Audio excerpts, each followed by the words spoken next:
गुजरात में पिछले 3 दिनों में भारी बारिश के कारण कम से कम 28 लोगों की मौत हो गई है। बाढ़ प्रभावित इलाकों से करीब 18,000 लोगों को निकाला गया है और मौसम विभाग ने आज 11 जिलों में भारी बारिश की चेतावनी दी है। गुजरात सरकार द्वारा साझा किए गए विवरण के अनुसार मोरबी, वडोदरा, भरूच, जामनगर, अरावली, पंचमहल, द्वारका और डांग जिलों में कम से कम एक व्यक्ति की मौत हो गई। आनंद में 6 लोगों की मौत हो गई। अहमदाबाद में 4 लोगों की मौत हो गई। गांधीनगर, खेड़ा, महिसागर, दाहोद और सुरेंद्रनगर जिलों में 2 लोगों की मौत हो गई।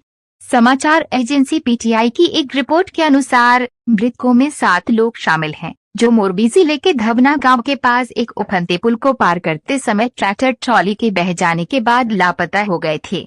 भारतीय मौसम विभाग IMD ने गुरुवार को गुजरात के 11 जिलों में बारिश के लिए रेड अलर्ट और 22 जिलों के लिए येलो अलर्ट जारी किया है। इस क्षेत्र में गहरे दबाव के कारण भारी बारिश हो रही है। गुजरात भर में बारिश की चेतावनी IMD ने कच्छ और सौराष्ट्र क्षेत्रों के लिए रेड अलर्ट जारी किया है, जिसमें कच्छ, द्वारका, जामनगर, मोरबी, सुरेंद्रनगर, जूनागढ़, राजकोट, बोटाद, गिर सोमनाथ, अमरेली और भावनगर जिले शामिल हैं। इसके अलावा उत्तर, मध्य और दक्षिण गुजरात के लिए येलो अलर्ट जारी किया गया है।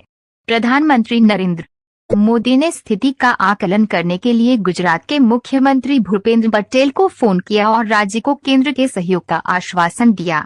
हालांकि वडोदरा में बारिश रुक गई है, लेकिन विश्वामित्री नदी के तटबंधों को तोड़कर आवासीय इलाकों में प्रवेश करने के बाद कई निचले इलाकों में बाढ़ की घटनाएं सामने आई हैं।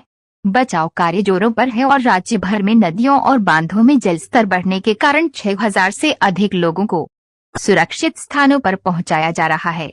गुजरात ने सेना से सहायता मांगी। गुजरात सरकार ने राहत कार्यों के लिए द्वारका, आनंद, वडोदरा, खेड़ा, मोरबी और राजकोट जिलों में एक भारतीय सेना की 6 टुकड़ियों का अनुरोध किया है। इसके अतिरिक्त आपदा प्रबंधन प्रयासों में सहायता के लिए राष्ट्रीय आपदा प्रतिक्रिया बल NDRF की 14 प्लाटून और राज्य आपदा प्रतिक्रिया बल SDRF की 22 प्लाटून पहले ही तैनात की जा चुकी हैं।